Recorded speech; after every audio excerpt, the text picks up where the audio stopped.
بسم اللہ الرحمن الرحیم۔ قرآن حکیم اپنی اصلی فارم میں لوح محفوظ کے اندر ہے۔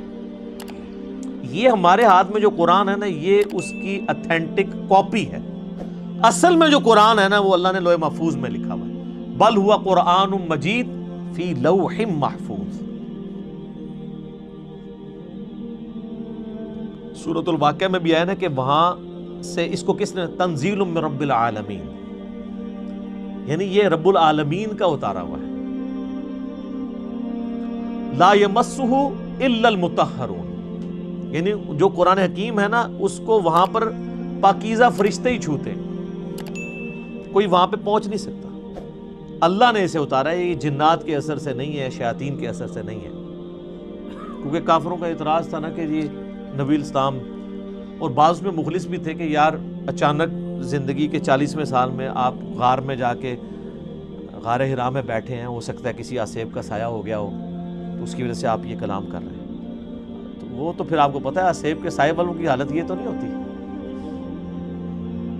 ان کی تو حالت ہی کچھ اور ہوتی ہے۔ وہ صحیح مسلم میں بڑی مشہور حدیث ہے نا، ایک بندہ ہے جو جھاڑ پھونک کیا کرتا تھا آسیب کے سائے کے لیے، جادو ٹونا کا علاج۔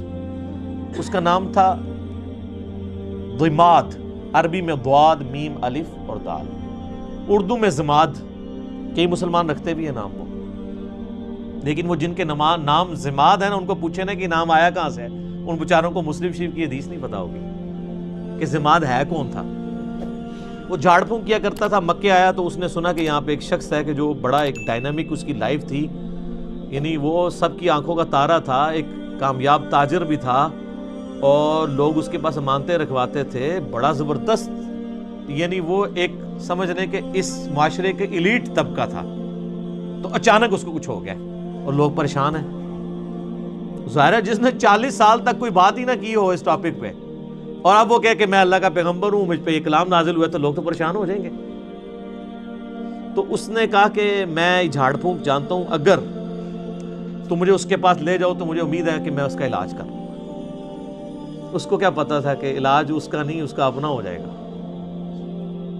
تو لوگ اسے لے گئے نبی الاسلام کے پاس، تو آپ صلی اللہ علیہ وآلہ وسلم سے اس نے کہا کہ میں آپ کا علاج کر سکتا ہوں، آپ بتائیں کہ آپ کے ساتھ کیا ایشو ہے، تو اپنا مسئلہ بیان کریں۔ تو آپ صلی اللہ علیہ وآلہ وسلم نے نا کوئی بات نہیں کی، قرآن بھی نہیں پڑھا۔ آپ جو تقریر سے پہلے خطبہ دیتے تھے نا، آپ نے بس وہ پڑھا، ان الحمد للہ نحمده ونستعینه ونستغفره ونعوذ باللہ من شرور انفسنا ومن سیئات اعمالنا من يهده اللہ فلا مضل له ومن يضلل فلا هادی له واشهد ان لا الہ الا اللہ وحدہ لا شریک له واشهد ان محمدا عبدہ ورسولہ۔ اب یہ کاش آپ کو عربی آتی ہوتی تو آپ کو پتا ہوتا کہ آپ نے کیا پڑھا ہے صلی اللہ علیہ وسلم۔ تو اس نے جب سنا تو وہ ہل گیا، اس نے کہا جی ایک بار ذرا پھر سنائیں۔ دوسری بار، تیسری بار، اس نے کہا جی میں گواہی دیتا ہوں کہ آپ اللہ کے پیغمبر ہیں، اپنا ہاتھ بڑھائیں اور مجھے مسلمان کریں۔ تو حالانکہ جو بندہ ایکسپرٹ تھا جادوگری کا، اس نے بھی کلام سن کے، قرآن نہیں صرف آپ علیہ السلام کا عام کلام سن کے، اس نے کہا نہیں، جنات جن لوگوں کے اوپر اثر ہوتا ہے ان کا اس طرح کا کریکٹر نہیں ہوتا، وہ اس طرح کی باتیں نہیں کرتے، ان کی باتیں تو آل فال ہوتی ہیں، اتنی پریسائز باتیں نہیں ہوتی ہیں۔ پھر نبی علیہ السلام کی مبارک ذات کا ایک روب بھی تھا۔ جو بندہ جادو کا، ان ساری چیزوں کا ایکسپرٹ تھا، اس نے ڈکلیئر کر دیا کہ جادوگر نہیں ہے، اور جو جہلات ہے، جن کو جادو کا، آسیب کا الف بے بھی نہیں پتا تھا، وہ لوگ نبی علیہ السلام کو اس کے بعد بھی جادوگر کہتے رہے، نعوذ باللہ۔ ان کی قسمت میں ہدایت نہیں تھی نا۔ ہونا تو چاہیے تھا کہ جب ایکسپرٹ نے مان لیا کہ نہیں ہے، تو تم لوگوں کو تو پتہ ہی نہیں یہ فیلڈ ہے کہ نہیں، تم خام خواہ کہتے ہو۔ جیسے معذرت کے ساتھ آج کی دنیا میں آپ کو مثال دوں، میرے بارے میں علماء کہتے ہیں جاہل ہے، اس کو تو عربی بھی نہیں آتی، اس کو تو پڑھنا ہی کچھ نہیں آتا، وہ قرآن دیکھ کے بھی غلط پڑھتا ہے، وہ پڑھ ہی نہیں سکتا۔ ٹھیک ہے، آپ کہتے رہے، تو جو سن رہے ہیں ان کو نہیں پتا کیا ہو رہا ہے، تو ہم ان باتوں کا بھی جواب نہیں دیتے۔ ہم کہتے ہیں ٹھیک ہے یار، آپ نے ہمیں جج کرنا ہے، ہماری ویڈیوز آپ کے سامنے ہیں، آپ ان کو دیکھیں اور جج کریں، آپ کو پتہ چل جائے گا سچائی کیا ہے، جھوٹ کیا ہے، غلط کیا ہے، آپ کو سب کچھ پتہ چل جائے گا۔ تو یہ میرے بھائیوں یعنی یہ جو آواز حق کے لیے بلند ہوتی ہے نا، اس کے ساتھ ہمیشہ اس طریقے سے یعنی لوگ مسچیف کرنے کی کوشش کرتے ہیں، لوگ یعنی غلط طریقے سے حق کی آواز کو دبانے کی کوشش کرتے ہیں، لیکن اللہ تعالیٰ نے جو آواز اٹھانی ہوتی ہے وہ اللہ تعالیٰ اٹھا دیتا ہے.